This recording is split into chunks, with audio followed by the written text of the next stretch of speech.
இந்த மேடையில் வந்து நான் இங்கே நிற்கிறதுக்கு காரணம் முதல்ல நன்றி சொல்ல வேண்டியது இசையமைப்பாளர் பரத்வாஜ் அவர்கள் இங்கே இல்லைனாலும் அந்த நன்றி நான் சொல்ல வேண்டியிருக்கிறது. காரணம் இயக்குனர் சேரன்ஸ் அவர்கள் வந்து நான் பார்க்குறதுக்கு பல மாதங்கள் வெளியில் அவருடைய அலுவலகத்துக்கு வெளியில் நிற்கும்போது எப்பயாவது பார்த்துட்டா போதும் சினிமாக்குள்ளே உள்ளே போயிடலாம் அப்படிங்கிற ஒரு எண்ணத்தோடு இருக்கும்போது நிறைய அசிஸ்டன்ட்டை நம்பி அவங்க அழைச்சிட்டு போவாங்க. அங்கே போய் அலுவலகத்துக்கு வெளியே நின்றுட்டுருப்போம்.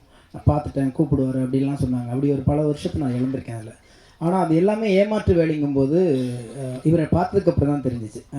அவரை காமிக்கிறேன் அப்படின்னு சொல்லிட்டு ஏதாவது கேட்பாங்க, எங்கேயாச்சும் அழைச்சிட்டு போக சொல்லுவாங்க பைக்கில், அப்படிலாம் நிறைய சுற்றிருக்கேன். அதெல்லாம் பெரும் கதை, அது வேண்டாம். எதுக்கு சொல்லணும்னா அப்போ பரத்வாஜ் சார்ட்ட தான் நான் போயிட்டு பாடல் டியூனுக்கு எழுதுறதுக்காண்டி எப்போதுமே காலைல கிளம்பி ஆஃபீஸ் ஒர்க் மாதிரி வேலைக்கு அவர் வீட்டுக்கு போயிடுவேன். எந்த படம் பண்ணாலும் என்ன டியூன் பண்ணாலும் எல்லாத்துலையும் டம்மி வார்த்தை எழுதிட்டு உட்காந்துட்டே இருப்பேன். எதுக்குமே செலைக்க மாட்டேன், எந்த வேலையும் கிடையாது. காலைல இதை எடுப்பேன், ஹெல்மெட்டு போடுவேன், இன் பண்ணுவேன், பைக்கில் போவேன், வீட்டில் உட்காருவேன். மத்தியானம் அவர் கொஞ்சம் தயிர் சாதம் கொடுப்பாரு, அவர் டியூன் பண்ண எழுதுறது தான் எனக்கு வேலை. அப்படி நாங்கள் இப்போ வந்து அந்த தொடர்பு இருந்துச்சு.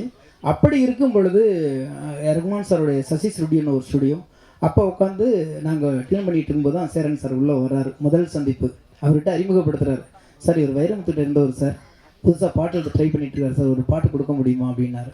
அப்போ அவர் சொன்னார், இந்த படத்தில் கொடுக்க முடியாது, அது பாண்டவர் பூமி, இந்த படத்தில் கொடுக்க முடியாது, ஒரு பெரிய கவிஞர் இருக்குது மொத்த பாட்டு எழுதுறாரு, இந்த படத்தில் எங்களுக்கு டம்மி எழுதுறதுக்கு நீங்கள் கூட இருங்க அப்படிங்கும்போது எனக்கு அதுவே சினிமாக்குள்ளே கிடைச்ச மிகப்பெரிய வாய்ப்பு. அந்த படம் முழுக்க அவர் கூட வேலை பார்க்க போகிறோங்கிற ஒரு எண்ணத்தில் உள்ள பயணப்பட்டது. காலப்போக்கில் பல்வேறு சூழல்கள், அதை சொன்னால் ஒரு 20-25 நிமிஷம் ஒரு அழகான ஒரு கதை சொல்லலாம், படம் பண்ணலாம். அதையெல்லாம் மீறி அந்த படத்தில் எல்லா பாட்டுமே எழுதுகிற ஒரு வாய்ப்பு எனக்கு அங்கே ஆரம்பிச்சது. இயக்குனர் சேரன் கூட அந்த தொடர்பு, அதோடைய தொடர்ச்சி தான் ஆட்டோகிராஃபில் வந்து இயக்குனருக்கு உதவி இயக்குனர்கள் பேசுனது மாதிரி நானும் ஒரு செயல்படாத உதவி இயக்குனராக உள்ளுக்குள்ளே இருந்தேன். ஏன்னு கேட்டிங்கன்னா கட்டுக்கட்டாக எழுதிட்டு உட்காந்துருப்பேன். மத்தியானம் அசிஸ்டன்ட் கூட சேர்ந்து சாப்பிடுவேன், அவங்க கூட வந்து வெளில போனால் அங்கேயே இருப்பேன்.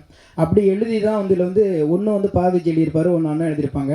அதை மீறி எல்லாத்துலேயுமே அதில் இருப்போம். ஆனால் யார் பாட்டு எழுதினாலும் எங்கே போனாலும் திருத்தம்னா அவர் டேபிளுக்கு முன்னாடி நான் உட்காரணும், 2 பேரும் ஏதாவது பேசிக்கிட்டே இருப்போம். அப்படி பயணப்பட்ட இந்த படம் 21 வருடங்கள் கழித்து மறுபடியும் இங்கே கொண்டாந்து நிலை நிறுத்திருக்கு. இதே ஆர்வத்தோடு இதே படைப்பு உயிர்ப்போடு இருக்குன்னா அன்னைக்கு அவரவர் வாழ்க்கையில் அமைச்ச அந்த பாதை இன்னைக்கு ஏறத்தாழ ஒரு 3000 பாடல்களை கடக்கிற அந்த சூழலை ஏற்படுத்தி கொடுத்த ஒரு அற்புதமான ஒரு மேடை. அதுக்கு பக்கத்தில் உட்காந்துக்காரு பாருங்க. இவர் என்னை 3 படத்தோட விட்டுட்டாரு. ஆனால் அவர் முதல் படத்துலேருந்து இந்த நிமிஷம் வரைக்கும் என்னை கைப்பிடிச்சு அழைச்சிட்டு போகிற அமீர் சாரோடைய எல்லா படத்துலேயும் எல்லா படைப்புகளையும் நான் இருந்துட்டு இருக்கும்போது பார்த்தீங்கன்னா ஒரு காலகட்டத்துக்கு அப்புறம் என் ஊர் தஞ்சாவூருங்கிறத மறந்துட்டே மதுரைக்காரன் ஆக்கிட்டாங்க. ஏன்னா இவங்க 2 பேர்த்தோட சேர்ந்த இவங்க 2 பேரும் என்னுடைய சினிமாவில் மிகப்பெரிய பலம். சேரனை பற்றிய பாராட்டுரையாகவும் சேரனை பற்றிய விமர்சன மேடையாகவும் இது மாறிவிட்டது. அது வரத்தான் செய்யும், அப்படி தான் இருக்கும். நம்ம இத்தனை வருஷம் கடந்ததில் எல்லா மனிதர்களையும் பார்த்துருக்கோம், எல்லா நல்லவர்களையும் பார்த்துருக்கோம், எல்லா தீய காரணங்களையும் பார்த்துருக்கோம், எல்லா பிரச்சனைகளையும் பார்த்துருக்கோம், எல்லாத்தையும் கடந்து வந்திருக்கோம். அதுதான் இந்த படம் சொல்லுது. உன்னை கடந்து போகிறதுக்கு அடுத்தடுத்து நீ நிறையா புதிய விஷயங்களை பார்த்துக்கிட்டே இருப்ப. அதனால் எல்லா விஷயங்களையும் நீ எப்படி இருக்கியோ அப்படியே கடந்து போ. அதுதான் எனக்கு கற்றுக் கொடுத்தது லைஃப்.